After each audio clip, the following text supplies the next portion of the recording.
Each week I play a new tower defense game to review for the channel, and the game chosen via the Wheel of Evil for this week is Tower Defense X. I've only ever heard legends of this game from friends saying it's the best tower defense game on the Roblox platform, which I've never really understood from my one time playing it nearly a year ago. To me at the time, it was just a basic tower defense game with an average theme and boring maps. She will pause, I press rewind, see. TDX is probably the most hyped tower defense game I've seen, ever. Praised for almost everything it has ever done. After playing it, I finally understand why. The gameplay is similar to every other tower defense game, as you'd expect, but the development team took time into thinking about how to make their game actually good and have good replayability. Something they did to make the gameplay more enjoyable was to add separate paths for upgrading your units. One increases the damage, while the other typically makes it so your unit can detect hidden enemies, which is a pretty cool feature Tower Hero Stratum did terribly at.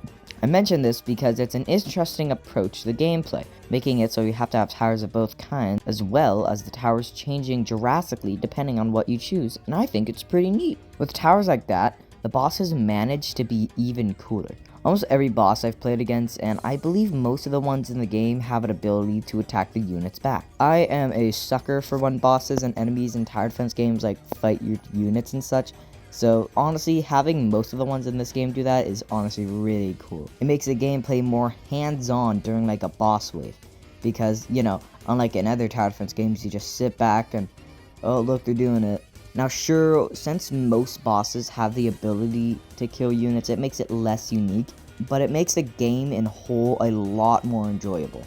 Last thing of note I'd like to mention before the things I didn't like all that much about the game is how genuinely amazing the models and animations are. I've never been a fan of tower defense games using just the basic Roblox character model, but in this game it's more than made up for that in my opinion, with all the pretty models and the animations are so smooth. I gotta say, having a decently sized development team is actually a really good thing to have.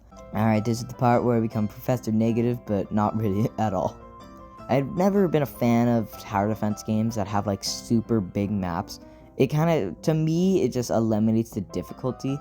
The maps are really big, but it's more than enough made up for by, guess what? The enemies and bosses having a really big amount of HP, making the game pretty difficult. Another thing this game does that doesn't appeal to me specifically is the whole military theme a lot of tower defense games have. Now sure, it's a pretty basic theme.